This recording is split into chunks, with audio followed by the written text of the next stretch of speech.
And I think if we put the mirror up in your world, is that what you see as well? People only change when they have to, or do you get people coming to you out of their own and say, just help me?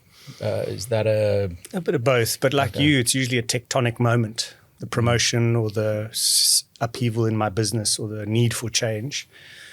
I think if we want to uncover what drives change, we have to accept that there are 8 billion people or more on the planet, and every single one of them is motivated slightly differently. So we understand some of the primary physical and biological drivers for people of change.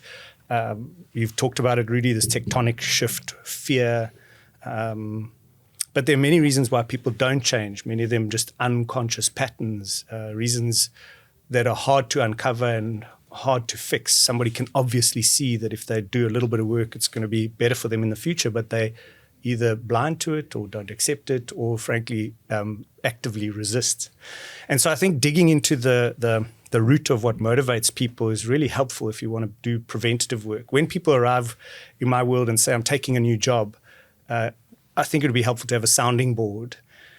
The thing we have to agree up front is what got you here probably won't get you there.